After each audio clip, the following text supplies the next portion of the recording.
Grammar for spoken English. Last video में हमने पढ़ा इज एम आर का यूज़। आज हम वाज वर का यूज़ पढ़ेंगे कि इसको कैसे प्रयोग करते हैं इंग्लिश बनाते समय, यानी कैसे इसको इंग्लिश में प्रयोग करें। वाज एंड वर, सबसे पहले देखिए कि ये किसके लिए इस्तेमाल होता है और क्यों इस्तेमाल होता है। वाज एंड वर का प्रयोग पास्ट में स्टेट यानी अवस्था को दिखाने के लिए होता है। पास्ट में कुछ भी आपकी स्टेट है, जैसे प्रेजेंट में वह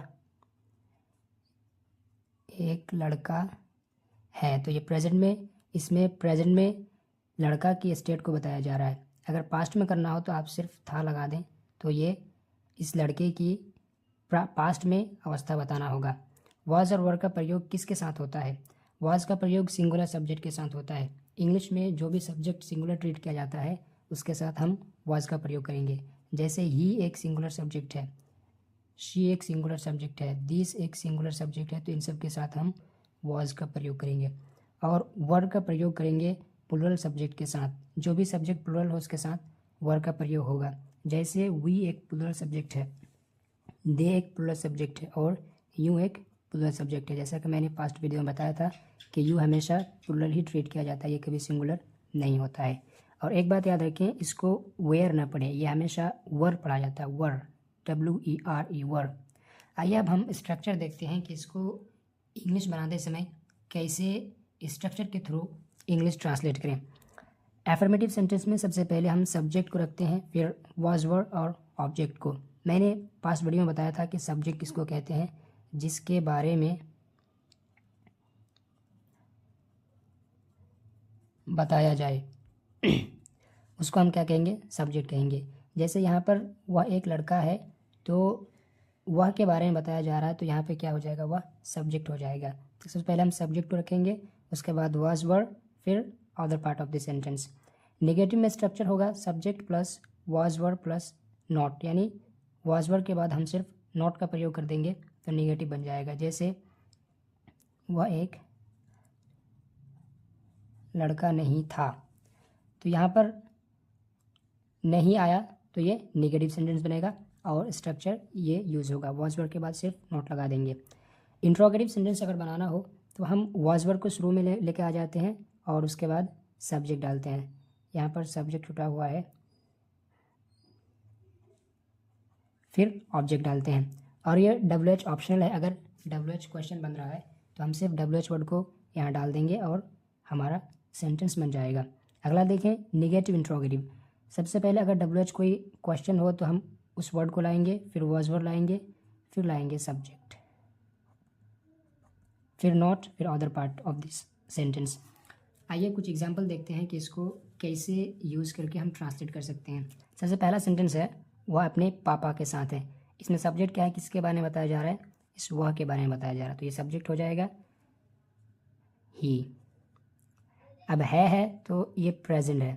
मैंने बता रखा है कि प्रेजेंट में इज एम आर का इस्तेमाल करते हैं स्टेट को बताने के लिए, तो हम यहाँ पे प्रयोग करेंगे इज।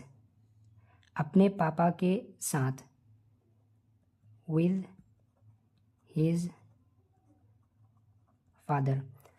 अगला सेंटेंस है, वह अपने पापा के साथ था। ये पास्ट का स्टेटमेंट हुआ, तो अगर स्टेट बता रहा है तो आप वाज या वर में से किसी का प्रयोग करेंगे। वह है सिंगुलर सब्जेक्ट है, तो वाज वर में से was, he was with his father. अगला सेंटेंस, वह अपने पापा के साथ नहीं था। ये निगेटिव है, पास्ट में स्टेट बताया जा रहा है, तो ही was not with his father। आगे देखिए कि वह किसके साथ था। ये इंट्रोगेटिव है और WH फैमिली में से किसी का इस्तेमाल हो रहा है, किसके साथ। किसके साथ को हम क्या कहते हैं, with whom, किसके साथ। तो with whom,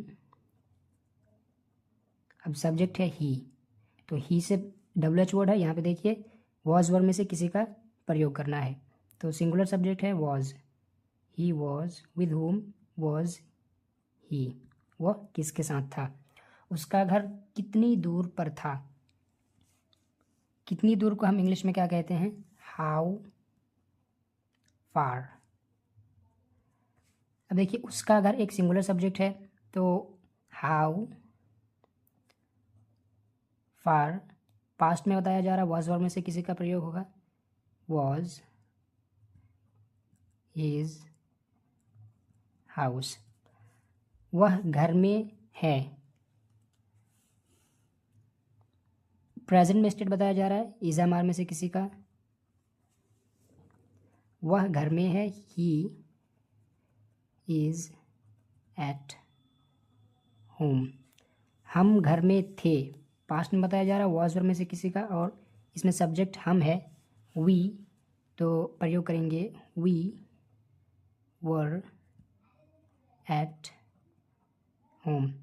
इस तरह आप वॉज वर्ब का प्रयोग करके इजीली सेंटेंस को बना सकते हैं और स्पोकन इंग्लिश में आप इस्तेमाल कर सकते हैं और इंग्लिश बोल सकते हैं।